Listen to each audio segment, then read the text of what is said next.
किसी को अगर प्रिपरेशन करना है तो ये 5 सब्जेक्ट पे बहुत अच्छी कमांड होने की ज़रूरत है। एग्ज़ाम खत्म हो गया, काफ़ी स्ट्रेसिंग सिचुएशन था कि मैंने सिर्फ 32 क्वेश्चन कर पाए इसी सेट में। एग्ज़ामिनर देखना चाहता है कि आपका माइंड किस कॉन्टेक्स्ट के बारे में बात कर रहा है। मैं एक डॉक्टर हूँ, एमबीबीएस कर रहा हूँ, तो ऐसा था कि 5-6 सालों से मैंने मैथमेटिक्स की पढ़ाई नहीं की थी। पूरे प्रिपरेशन में सबसे अगर कोई टफ चीज़ है प्रिपेयर करना, वो पर्सनैलिटी टेस्ट है। हेलो एंड नमस्कार। I am doctor Prem Kumar. मैं इस बार सिविल सेवा परीक्षा में ऑल इंडिया रैंक 130 प्राप्त किया हूँ और मैं इंडियन एडमिनिस्ट्रेटिव सर्विस एक्सपेक्ट कर रहा हूँ इस बार। ये मेरा तृतीय प्रयास है। प्रथम प्रयास में मैंने प्रीलिम्स क्वालिफाई किया, मेंस लिखने का मौका मिला, लेकिन मैं मेंस में सक्सेसफुल नहीं हो पाया। फिर मैंने द्वितीय प्रयास अपना 2022 में दिया, जिसमें मुझे सफलता मिली और मेरी ऑल इंडिया रैंक थी 677, जिसमें मुझे इंडियन रेलवे मैनेजमेंट सर्विस मिला और ये मेरा तृतीय प्रयास था। आज के इस सेशन में हम बात करने वाले हैं about the strategy for the civil services preparation. Civil services की तैयारी में क्या हमारी बेसिक स्ट्रैटेजीज होनी चाहिए। तो सबसे पहले हम बात करेंगे प्रीलिम्स के बारे में। आप सब जानते हैं प्रीलिम्स 2 पेपर होता है, जिसमें पहला पेपर जनरल स्टडीज का होता है और दूसरा पेपर सीसैट का होता है। जनरल स्टडीज में हम जानते हैं ऑलरेडी हमारे पास बहुत सारे सब्जेक्ट्स होते हैं और इसमें खास करके जो 5 मेन इंपॉर्टेंट सब्जेक्ट्स हैं, for example Indian polity, Indian history, उसके बाद हमारा एनवायरनमेंट हो जाता है, देन हमारा इकोनॉमी हो जाता है और देन हमारा ज्योग्राफी हो जाता है। ये 5 अगर हम बात करते हैं इनके प्रिपरेशन का, कि किसी को अगर प्रिपरेशन करना है तो ये 5 सब्जेक्ट पे बहुत अच्छी कमांड होने की ज़रूरत है। क्योंकि इसके अलावा हमारे पास होता है current affairs, internal security, international relation, science and technology, ये सारी ancillary subjects, art and culture etcetera. तो कई बार क्या होता है कि ये 5 सब्जेक्ट्स होते हैं, ये सारे लोग काफ़ी अच्छे से प्रिपेयर करते हैं, जो भी एक सिंसियर कैंडिडेट होता है। और जब आप एग्ज़ाम में बैठते हो, तो अगर आप टफ क्वेश्चंस को गलत करते हो, टफ क्वेश्चंस को अगर नहीं कर पाते हो, तो कोई इशू नहीं है। लेकिन अगर आपने ईज़ी क्वेश्चंस को गलत कर दिया एग्ज़ाम में बैठकर, जो क्वेश्चन सब लोग कर रहे हैं और आप उसको गलत कर रहे हो, तो ये श्योर है कि आपका सिलेक्शन नहीं हो पाएगा। क्योंकि सब उसमें मार्क्स ले जा रहे हैं और आप उस क्वेश्चन में मार्क्स लूज़ कर रहे हो। और कई बार सिविल सेवा में जो ईज़ी क्वेश्चंस होते हैं, वो इन्हीं पार्ट से होते हैं, इन्हीं 5 सब्जेक्ट से होते हैं। तो मेरा सजेशन हमेशा रहेगा कि आप ये पाँचों सब्जेक्ट्स को कंसोलिडेट करो। पाँचों सब्जेक्ट्स को एंड टू एंड पढ़ाई करो। कोई सिंपल 20-25 पन्ने के नोट से एक-एक सब्जेक्ट तैयार मत कीजिए, क्योंकि हम देख रहे हैं 2022 में, 2023 में, 2021 में जो सिविल सेवा के प्रश्नों का लेवल चेंज हुआ है, इतना टफनेस बढ़ा है। उस टफनेस को टैकल करने के लिए अब छोटा-छोटा नोट्स वाला अप्रोच काम नहीं करेगा। अगर आपको उन क्वेश्चंस को अच्छे से टैकल करना है रियल एग्जाम में, तो आपको सारा फोकस करना होगा कि आप इन सब्जेक्ट्स को एंड टू एंड प्रिपेयर करें। मीन्स चैप्टर 1 से लेकर चैप्टर लास्ट तक। फॉर एग्जांपल अगर आप ज्योग्राफी प्रिपेयर कर रहे हैं, तो ज्योग्राफी में ये नहीं कि कुछ इंपॉर्टेंट क्वेश्चंस को तैयार करके चले जाए। मेरा सजेशन हमेशा रहेगा कि ज्योग्राफी में जो अगर इंडियन फिजिकल ज्योग्राफी की बात करें, वर्ल्ड फिजिकल ज्योग्राफी का, तो जो चैप्टर 1 है जिसमें उन्होंने बात किया है अर्थक्वेक के बारे में, इंटरनल स्ट्रक्चर ऑफ अर्थ से लेकर जो चैप्टर लास्ट है जिसमें उन्होंने क्लाइमेटोलॉजी की बात की है कि कैसे क्लाइमेट्स वर्क करते हैं, तो इन चीज़ों को ए टू जेड तक, एंड तक पढ़ाई कीजिए। उसके बाद जो आपके एंसिलियरी सब्जेक्ट्स हैं, फॉर एग्जांपल जो international relation, art and culture, ये सब सब्जेक्ट्स, अब हम देख रहे हैं कि इन सब्जेक्ट से पहले बहुत ईजी क्वेश्चंस आते थे। फॉर एग्जांपल 2019 में यूपीएससी पूछा करता था कि कल्याण मंडपा क्या है? इतने ईजी क्वेश्चंस होते थे। लेकिन अब 2021, 22, 23 के जब आप प्रश्नों को देखते हैं, तो इन सब से भी जो क्वेश्चंस के लेवल है काफ़ी इम्प्रूव कर चुके हैं। तो मेरा सजेशन फिर से रहेगा कि अगर आप अपने सिविल सेवा की परीक्षा के तैयारी को 1 वर्ष कम से कम या पूरी तरह 2 वर्ष देते हैं, तो इसमें जो ऐसे सब्जेक्ट्स हैं, आर्ट, कल्चर, इन सबको पूरा तैयार कीजिए एक अच्छे स्टैंडर्ड बुक से, या कोई अच्छे टीचर जो पूरा आपको सिलेबस कंप्लीट कराते हैं, from ancient India to modern India, इस तरह से completely art and culture related to ancient India to modern India, वहाँ से आप पढ़ाई कीजिए। तो इसमें हमेशा मेरा सजेशन रहेगा कि जब भी आप जीएस 1 प्रीलिम्स के लिए तैयार कर रहे हैं, तो हॉलिस्टिक अप्रोच में तैयारी कीजिए। दूसरा सवाल आता है कि करंट अफेयर्स को हम कैसे टैकल करें प्रीलिम्स के पर्सपेक्टिव से, प्रीलिम्स के लिए। तो इसमें जो मेरा पर्सनल सजेशन है कि सबसे पहले आप 3 सब्जेक्ट के स्टैटिक को बहुत अच्छे से तैयार करें, जिसमें हमारा आता है इंडियन पॉलिटी, इंडियन इकोनॉमी और इंटरनेशनल रिलेशन।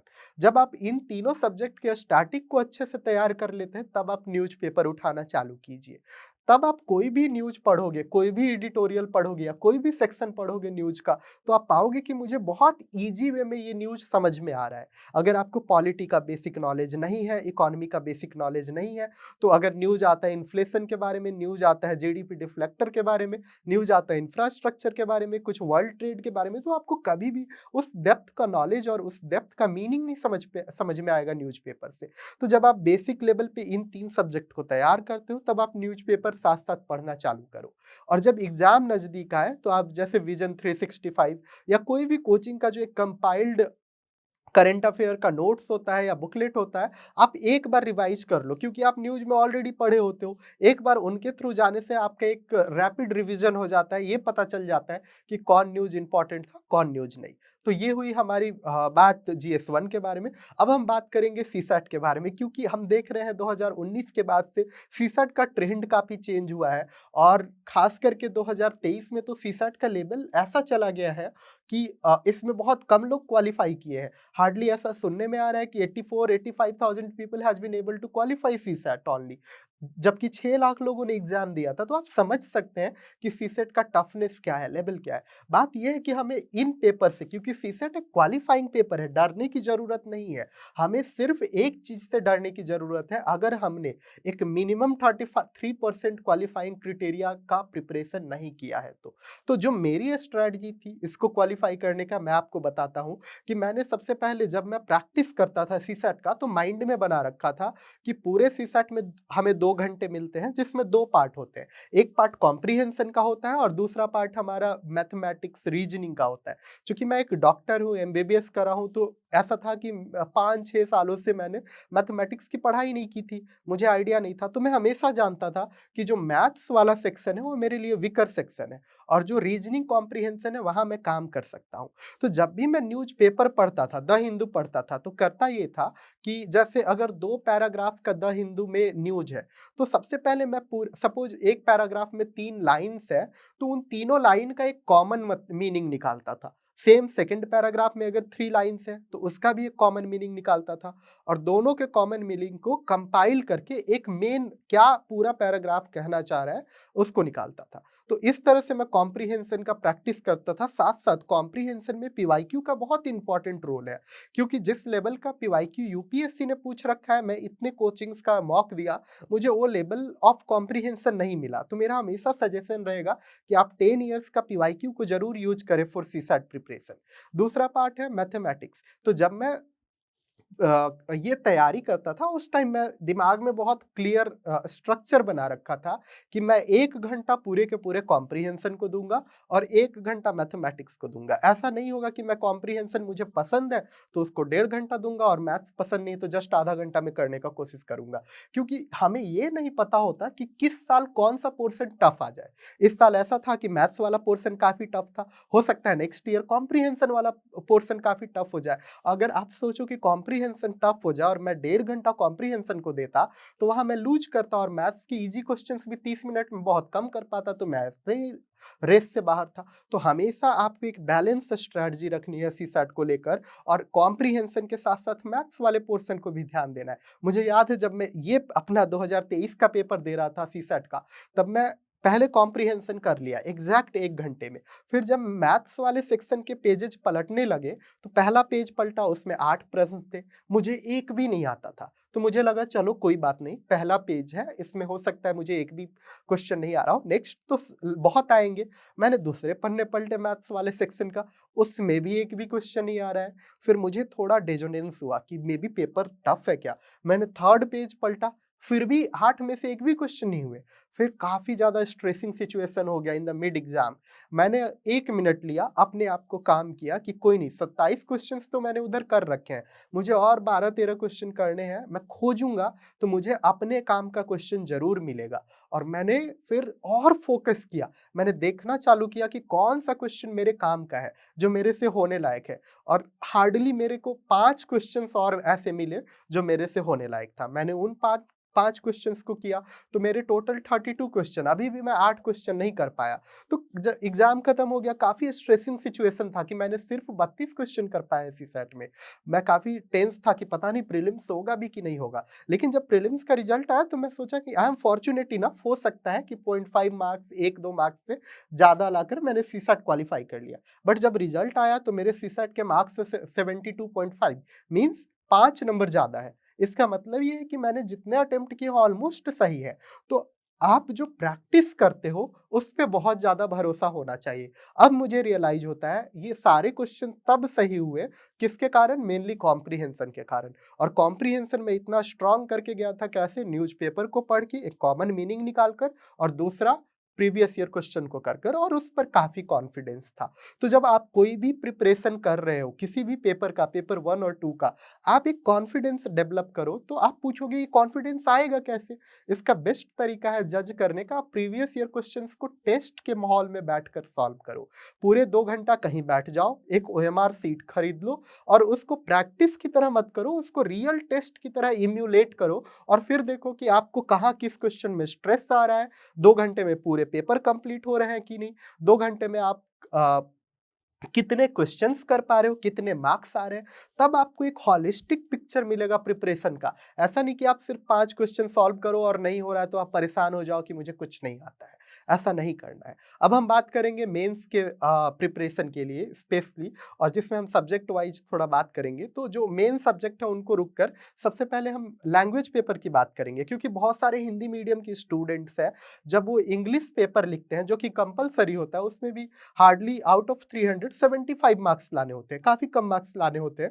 लेकिन कई लोग हैं जो उस मेंस के उस पेपर में भी फेल हो जाते हैं, वो 75 मार्क्स नहीं ले आते हैं। इसका 2 रीज़न मुझे लगता है। जो पहला रीज़न है कि लोग उसकी भी प्रैक्टिस नहीं करते, लगता है लैंग्वेज पेपर है, इतना कम ही तो सॉल्व करना है, वो तो आ ही जाएगा। तो यहाँ पर मेरा हमेशा सजेशन रहेगा कि जब आपका मेंस नज़दीक होता हो और आप मेंस लिखने जा रहे हो, तो हमेशा कम से कम 3 पेपर, जो प्रीवियस ईयर यूपीएससी ने पूछा है, उसको बैठकर आप लिख लो 3 पेपर को। तो आपको आइडिया मिलेगा कि आप एक ऐसे लिख पा रहे हो कि नहीं इंग्लिश में, कितने वर्ड्स गलत हो रहे हैं, किसी से चेक करा लो। जो इंग्लिश अच्छा जानता है, आपका मेंटर हो सकता है, आपका साथ में पढ़ने वाला सहपाठी होता है, उससे चेक करा लो अगर उसकी इंग्लिश मीडियम है कि मेरी कैसी परफॉर्मेंस है, एक बार देख लो। कुछ साइनोनिम्स रटने होते हैं, कुछ एंटोनिम्स रटने होते हैं, बहुत टफ नहीं है। हमारे पास बुक्स होते हैं कई मार्केट में जहाँ पर साइनोनिम्स, एंटोनिम्स का लिस्ट मिल जाता है। तो मेरा सजेशन रहेगा कि आप थोड़ा-सा उसको प्रिपेयर करके ज़रूर जाएँ, उसको इग्नोर ना करें। हाँ, अगर आप इंग्लिश मीडियम से ही पढ़े हो कंटिन्यूअसली, आपने एसएससी का एग्ज़ाम दिया है, आपका बहुत स्ट्रॉन्ग है, तो फिर मेरा सजेशन रहेगा कि फिर बहुत बॉदर होने की ज़रूरत नहीं है। आप ला लोगे 75 मार्क्स। बट अगर आप प्योर हिंदी मीडियम से हो और इंग्लिश लिखना है, तो आप ज़रूर प्रैक्टिस करके जाएँ। ऐसे इतना भी टफ नहीं होता लिखना इंग्लिश में। ऐसे आप एकदम ही सिंपल ऐसे लिखो, कोई ज़रूरी नहीं है कि बड़े-बड़े कोटेशंस यूज़ करो। ये क्वालीफाइंग पेपर है, आपने एक डिसेंट सा ऐसे भी लिख दिया, तो आप उसमें पास हो जाओगे। आपने डिसेंट आंसर्स भी लिख दिए, तो आप पास हो जाओगे। तो हमेशा इस तरह का माइंडसेट रखो और आप अपीयर हो। अब हम बात करते हैं जो मेन पेपर के मार्किंग पेपर्स होते हैं, जिनके मार्क्स ऐड होते हैं हमारे मेरिट में। तो सबसे पहले जो सबसे इम्पोर्टेंट पेपर है वो एसे का है। और ऐसे हमें खास करके हमने देखा है कि 2018 के बाद से ऐसे पहले कुछ स्पेसिफिक इश्यूज पे आते थे, बट अब ऐसे जो आ रहे हैं हमारे पास वो फिलोसफिकल ऐसे होते हैं। तो हमें बहुत डर लगता है कि ये स्टेटमेंट क्या है, क्या मतलब निकालूं, क्या मैं मतलब जो निकाल रहा हूँ एग्जाम में बैठ के वो सही निकाल रहा हूँ। हो सकता है एग्जामिनर को मतलब ही गलत लग जाए तो काफी कम मार्क्स हो जाए। तो ऐसे डर हमेशा होते हैं। तो मैंने एक कोई फॉरेन राइटर का बुक पढ़ा था, जिसमें जब मैं थोड़ा-सा इंग्लिश के लिए प्रिपरेशन कर रहा था, तो देखा था कि कैसे एसे लिखते हैं, कैसे लेटर लिखते हैं, जो बेसिक आइडिया होता है। तो फिर वहाँ पर मुझे नॉलेज मिला था कि एसे एक प्री डिटरमिन्ड पैटर्न नहीं होता। एसे क्वेश्चन आंसर नहीं है। एसे एक पूरा ओपन बुकलेट है, जहाँ पर आप अपने आइडियाज़ को एक्सप्रेस करते हो एग्ज़ामिनर के सामने। जैसे नदी अपना एक रास्ता बनाती है ना, उस तरह से एसे के पेपर में एग्ज़ामिनर देखना चाहता है कि आपका ब्रेन एक सिंपल इश्यू पे कैसे रास्ता बनाता है। तो जितने भी फिलॉसफिकल एसेज हैं, उनका कोई हार्डकोर मीनिंग नहीं होता कि एग्ज़ैक्ट यही, या कोई थिंकर ने अगर वो फिलॉसफिकल एसे बोला है तो उसका एक एक ही कॉन्टेक्स्ट है। उसके बहुत सारे कॉन्टेक्स्ट हो सकते हैं। एग्ज़ामिनर देखना चाहता है कि आपका माइंड किस कॉन्टेक्स्ट के बारे में बात कर रहा है। मैं एक एग्ज़ाम्पल देता हूँ, जैसे एक फिलॉसफिकल एसे आया था जिसमें लिखा हुआ था कि a ship doesn't sink due to water around it, rather it sinks due to what water come inside it. अब ये जो स्टेटमेंट है, ये एरिस्टोटल का जो कि एक फिलॉसफर है, उसका स्टेटमेंट है रिगार्डिंग इमोशनल इंटेलिजेंस। लेकिन एग्ज़ामिनर कभी आपसे एक्सपेक्ट नहीं कर रहा है कि आप सिर्फ़ इमोशनल इंटेलिजेंस के बारे में उसमें लिखो। आप मल्टीपल कॉन्टेक्स्ट दो। फॉर एग्ज़ाम्पल मैंने अपने अटेम्प्ट में जो एसे था, जिसमें क्वेश्चन ये था कि history is nothing but a story of victory of rational man over romantic man. अब इसमें क्या हुआ कि ये एक स्टेटमेंट किसी ने, किसी थिंकर ने बोला होगा जो खास करके हिस्ट्री के बुक को लिखे होंगे, लेकिन मुझे थोड़ी ये उस कॉन्टेक्स्ट को लिखना था। मैंने इसमें मल्टीपल डायमेंशंस डाले जिसमें दिखाया कि कैसे जो हिस्ट्री वर्ल्ड की डेवलप हुई है, इंडिया की डेवलप हुई है, किसी भी सोसाइटी का, किसी भी कम्युनिटी का, किसी भी सेगमेंट में जो हिस्ट्री डेवलप हुई है, वो कैसे रेशनैलिटी के कारण डेवलप हुई है। तो उसमें मैंने एग्ज़ाम्पल किए, कोटेशन दिया वैक्सीन के डिस्कवरी का कि पहले यूरोप पूरा प्लेग से डूब जाता था, लेकिन जब वैक्सीन्स का डेवलपमेंट हुआ, तो कैसे रेशनल मैन, पहले चर्च बोलता था कि बीमारियाँ जो प्लेग हो रही हैं, गॉड के गुस्सा होने के कारण हो रही है। एक रेशनल मैन आया, उसने वैक्सीन दिया दुनिया को और एक न्यू हिस्ट्री क्रिएट हुई। तो आप साइंस एंड खास करके जब आप एसे का प्रिपरेशन करते हो, तो मैं क्या करता था, मैंने जो किया है, वो हर जो हमारा सिलेबस है, for example modern history, ancient history, medieval history, art and culture, सबसे कुछ ना कुछ थीम मैंने अरेंज किया है। For example science and technology से मैंने जो थीम अरेंज किया था, वो heliocentric theory versus geocentric theory, Galileo का। तो कहीं भी जैसे यही क्वेश्चन था हिस्ट्री वाला, तो उसमें मैंने लिख दिया कि पहले चर्च ऐसा मानता था कि धरती घूमती है सूर्य के चारों ओर, सॉरी, सूर्य घूमता है धरती के चारों ओर, जिसको हम लोग बोलते हैं हेलियोसेंट्रिक थ्योरी। बाद में जब कोपरनिकस ने और गैलीलियो ने ये प्रूव किया कि नहीं, धरती घूमती है सूर्य के चारों ओर, तो एक नया, ड्यू टू रेशनैलिटी, एक न्यू हिस्ट्री क्रिएट हुई। तो सेम एग्जांपल्स को आप कई जगह यूज कर सकते हो डिफरेंट एसे में, बशर्ते कि आप थीम डेवलप करो। फॉर एग्जांपल एंशिएंट इंडिया में जो रिनाइसेंस मूवमेंट है यूरोप का, उसके बाद एंशिएंट वर्ल्ड हिस्ट्री में जो रिनाइसेंस मूवमेंट है यूरोप का, या फिर जो नेपोलियन का हिस्ट्री है, या फिर जो हिस्ट्री है फ्रेंच रिवॉल्यूशन का, जो हिस्ट्री है अमेरिकन रिवॉल्यूशन का, जो हिस्ट्री है रशियन रिवॉल्यूशन का, जो हिस्ट्री है डिस्कवरी ऑफ डिफरेंट कंटिनेंट्स का, वो सब एक थीम है। उनके बारे में आपको बेसिक आइडिया होने चाहिए, और जब आपको बेसिक आइडिया है तो आप उसको एज ए एग्जाम्पल अपने एसे में, जहाँ पर अप्रोप्रिएट प्लेस हो, वहाँ पर आप उनको पुट कर सकते हो। तो आप एक ऐसा प्रिपरेशन करो जिसमें आपके पास मल्टीपल स्टोरीज हो, थीम हो, और रियल हो, खास करके रिलेटेबल हो। और सबसे बेटर तरीका है कि आप उन चीज़ों को प्रिपेयर करो जो आपके सिलेबस के पार्ट है, क्योंकि एग्ज़ामिनर भी उसको रिलेट कर सकता है, और फिर आप उन चीज़ों को ऐसे में यूज़ करो।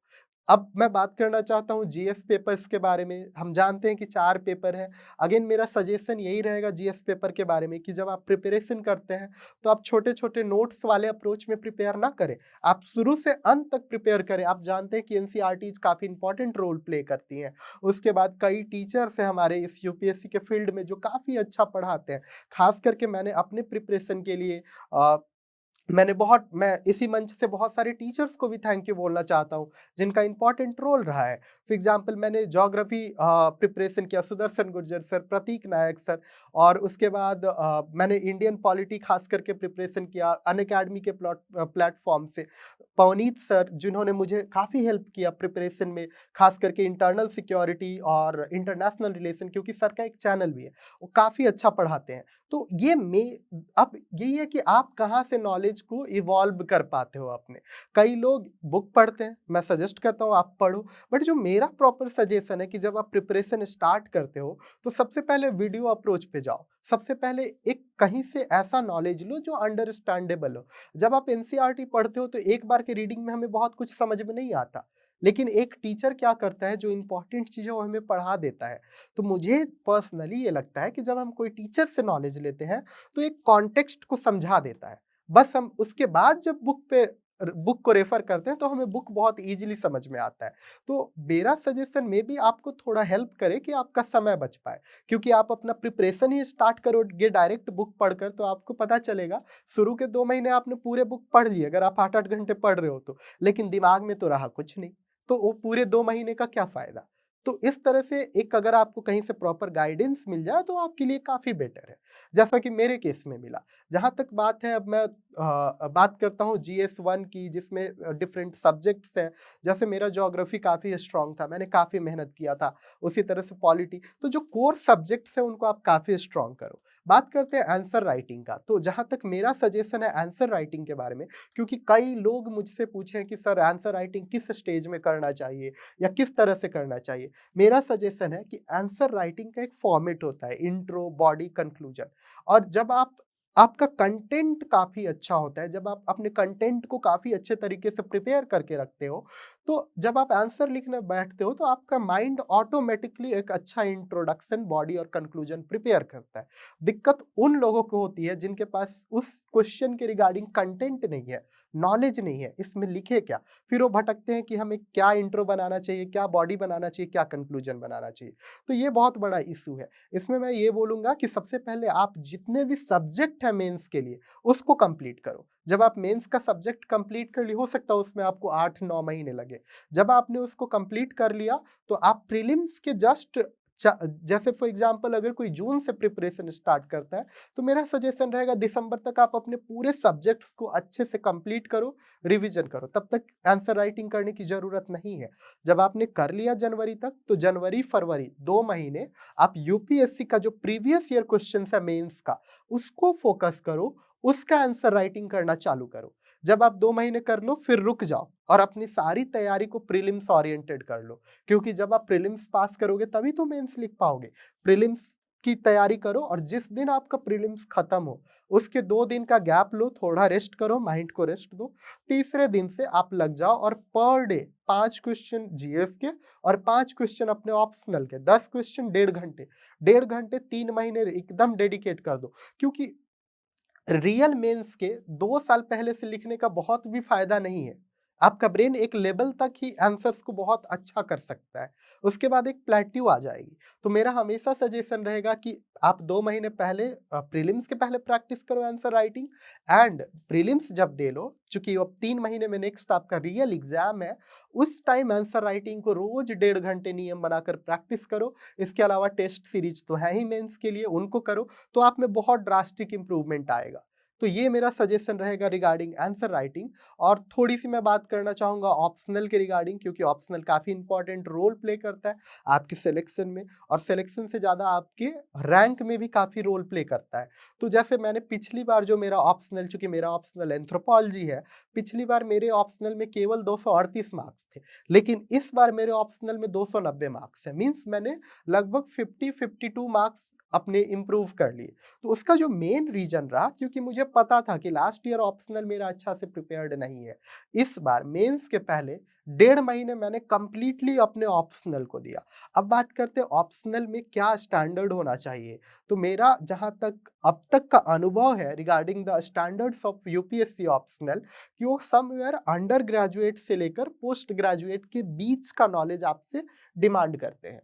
और हमेशा ये कोशिश करो कि जब आप ऑप्शनल को प्रिपेयर कर रहे हो, तो थोड़ा औरों से डिफरेंट आपके पास यूनिक कंटेंट हो, यूनिक एग्जाम्पल्स हो। और खास करके ह्यूमैनिटीज बैकग्राउंड के ऑप्शंस में जितने भी स्टैटिक क्वेश्चंस हैं, उनको आप ट्राई कीजिए कि करंट के किसी इवेंट से रिलेट कर सको। फॉर एग्जांपल इस बार हमारे ऑप्शनल में पूछा गया था कि जीन एक्सप्रेशन के बारे में आप 10 मार्क्स का आंसर लिखिए।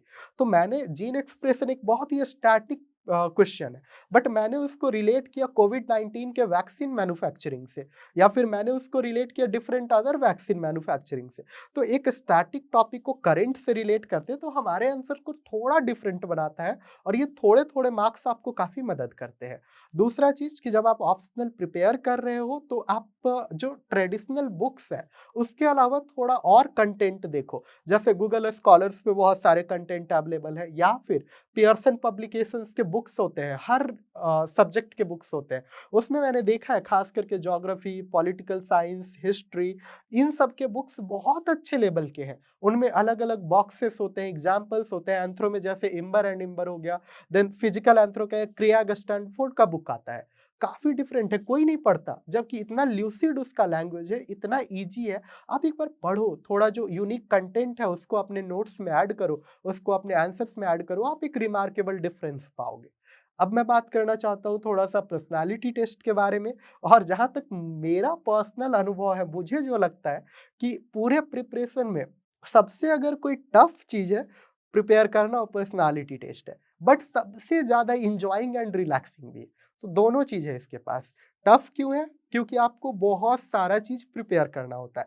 आपको अपने स्टेट का इकोनॉमिक सर्वे प्रिपेयर करना होता है, स्टेट का हिस्ट्री, ज्योग्राफी, कंट्री का हिस्ट्री, ज्योग्राफी, करेंट अफेयर सारे प्रिपेयर करने होते हैं। आपके ऑप्शनल प्रिपेयर करते हैं, जॉब प्रोफाइल प्रिपेयर करते हैं, आप हॉबी प्रिपेयर करते हैं।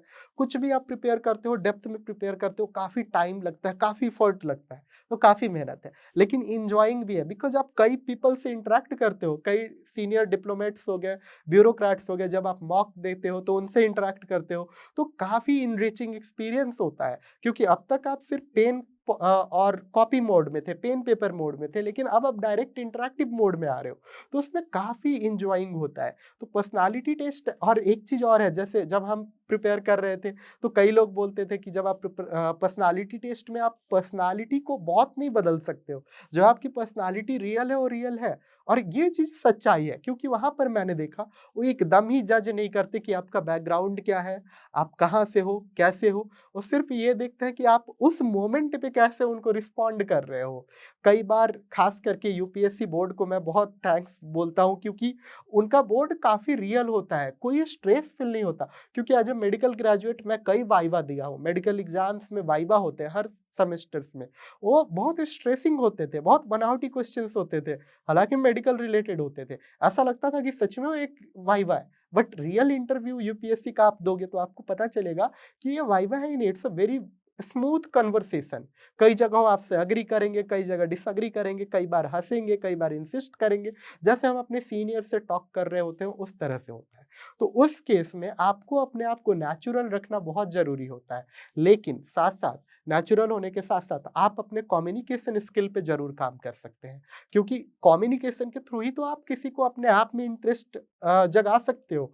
तो आप जितना अच्छा कम्युनिकेशन स्किल को इम्प्रूव कर सके, खास करके आपके टोन, स्पीच, आपका ग्रामेटिकल कोई एरर, इनको आप दूर करो। उसके बाद आप अपने नॉलेज वाले पार्ट पे, और खास करके डैफ में स्पेशली आपका हॉबी और कुछ यूनिक हॉबी है, तो आप मान लो कि 40 टू 50% क्वेश्चंस आपके हॉबी से रहेंगे।